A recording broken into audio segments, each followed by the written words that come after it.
Hey guys, how you doing? I'm Ali, back again, messing with some Lego. So a follow-up video to the last one, and I had some such great feedback from you guys on YouTube and on my Instagram channel of how some suggestions onto the fact that I'm redesigning the Pac-Man building. So I thought I'd give an update and show you what I've done. I've taken some of your suggestions on board, so thanks so much, guys.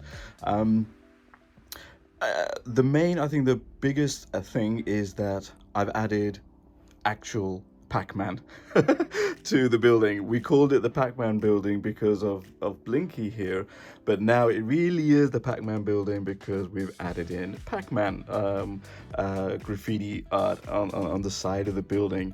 And I'm pretty sure you've already realized there's something else that we put it onto here, that we've now made this a big corner building, so we don't lose any of the artwork here. And then to keep with the graffiti theme, I added a cool little Lego graffiti wall and a skate park. And that skate park was something I had in mind, but also was suggested by one of you guys in the comments last time. So thanks so much. And I think it turned out quite well. So on top of that, what I did, I also did some interiors for the pizza place.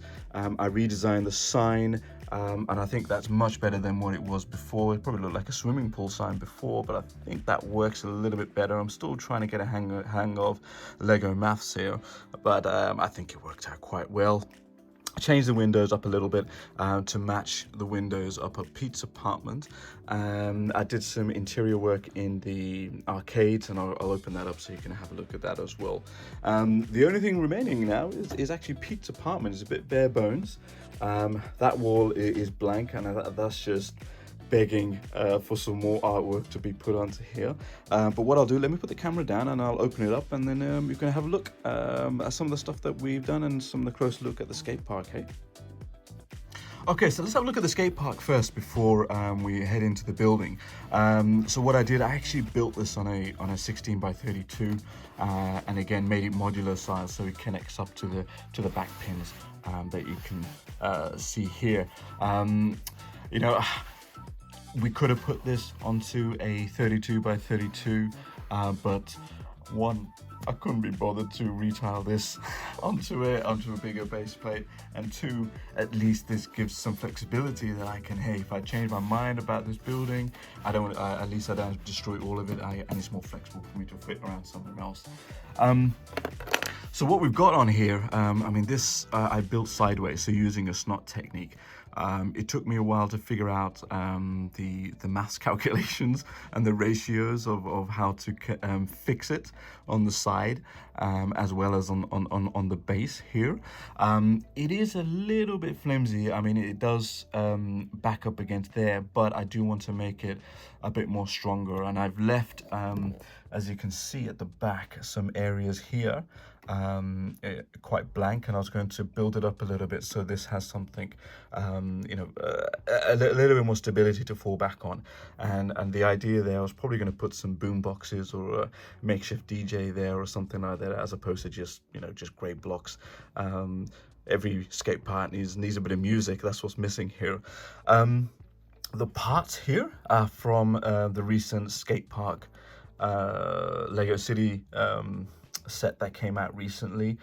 It was a little bit overpriced, the standard retail price. I didn't get it discounted, but at the end of the day, it was £25. I think if the max they're going to really discount that is probably £2.50, £3 or something like that. So yeah, I just sucked it up and I just got it. And plus, I mean, this sticker here is what's really sold me.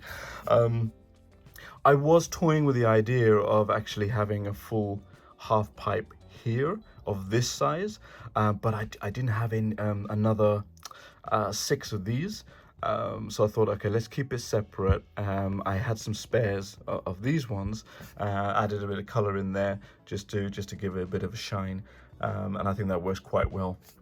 And then use some barriers in there. Maybe we probably need to push the barriers a little bit, one stud across maybe, perhaps. The bike ramp that came with the set, I actually put behind the main building. Potentially I might use it and connect it up to the other one. It looks a bit odd there, but yeah, we'll keep it and see what happens. So, and then, yeah, just a bit of foliage, which is needed in most of my cities at the moment. There's hardly any greenery whatsoever going on. But in essence, I think this creates a nice, pretty good scene. You know, it's a nice hangout. Got a little bench there. This guy's just popped over from the Chinese New Year set there with some kind of tasty treat, and his friends are saying, "Hey, where do you get that from?" And I love the facial expression on this minifigure here of the little girl going crazy on this little ramp, and her mum saying, "Hey, hold on, be careful." And then to keep this side of the wall a little bit more interesting, I put in like a fake kind of climbing wall kind of activity going on there. And yes, she's in a wetsuit, but you know, you get the idea. It's kind of some kind of sports suit to go along with it. But I'm really happy with the way this turned out. Maybe we can put some more dotted around here, but I think the life, it comes to life with minifigures, hey? So let's have a look what we've done in the building. Pepe's Pizza, and this is the shop front from that amazing Sanctum Sanctorum set, also the side of Pete's apartment. I've kept pretty much the same structure at the start, you know, from the facade point of view, but inside I fully tiled it up, you know, expanded the kitchen a little bit, put some more seats into there, and just to give it that kind of Italian pizza kebab kind of vibe as well. Yes, that is Rachel on a date with Gunther, but she doesn't seem very happy that Gunther's taking her to Pepe's Pizza's place. Oh dear. And at the back, the only change I really made was just added in some more windows there, just to add in some more natural light. On the side, I didn't do much because the aim was to get it covered up by the skate park. The next floor up, there's no change originally in the pool hall. This pool table was an exact replica of the one that's in the detective's office or the official modular line, so I pretty much adapted that for this size here.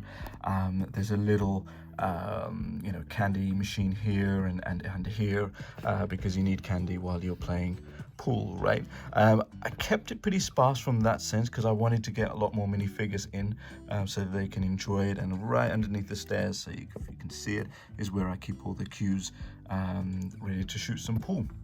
And then the idea is you go up the stairs and you end up in the arcade room, where this is where the Pac-Man street art is adorning the room.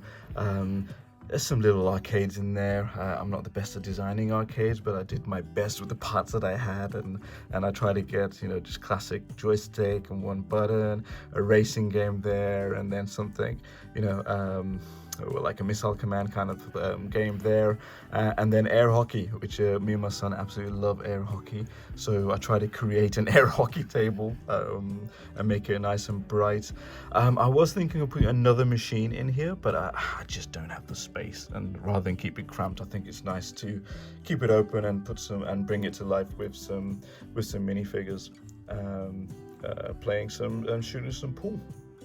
So let me know what you guys think. I mean, this was, you know, a bit of work after my initial kind of thoughts, and with your suggestions, it really helped. I think the next thing to focus on is going to be Pete's apartment, interior as well, because at the moment it's just got his moving in boxes and a little pathetic bed and his science stuff on his working desk. This main wall here is begging for some artwork. Would it be too on the nose if we put like a spider symbol there or a Spider-Man artwork there? Who knows? You know, I think redesigning all of this will be a better thing to do. I mean, and at the back, just to probably finish up here, but I need to think what other building I want to put it against too. It probably will be the hipster building that you can see at the back there. Ignore the broken wall. I'm in the middle of fixing that. But this was such a great, fun challenge to update. You know, it's I think that this for me the greatest thing is coming up with something and then going back to it and refining and modifying it and just adding little touches to it. For sure, the minifigures bring things to life, and that's the whole thing, right? To create scenes and stories with the creations that you've made. So look, keep those suggestions, keep running in. They're awesome. Thanks a lot for the people who did comment. And if you like these kind of things, you know, as always, share it, and let's keep sharing our passions. For now, happy building. Take care of yourself, guys, and peace and love. Ciao, ciao.